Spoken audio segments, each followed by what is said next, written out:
தங்காளியும்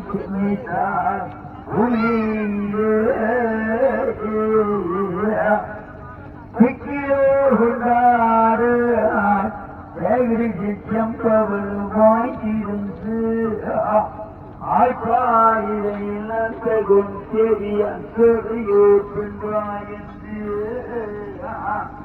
அங்கரைக்கும் பெண்சியை சீக்கிரத்துக்கு துக்கி வந்தால் பொல்லாத கஞ்சனை சங்கரம் புரிந்து தங்கைதாய் உங்களுக்கு ஏழ்வாதமான தாயுத்த வந்தாரே என்றான்.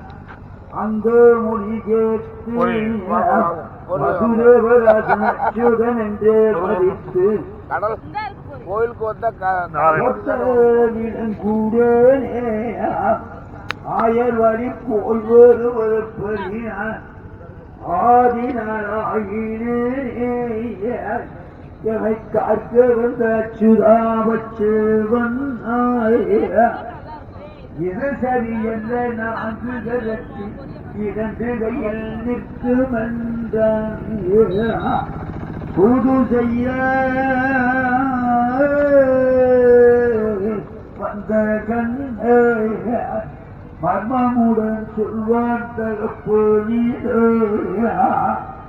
இருகால் விளங்குகள் ஒற்றை கதவி நிட்டு வைத்த தாப்பான் திருமானே இடவே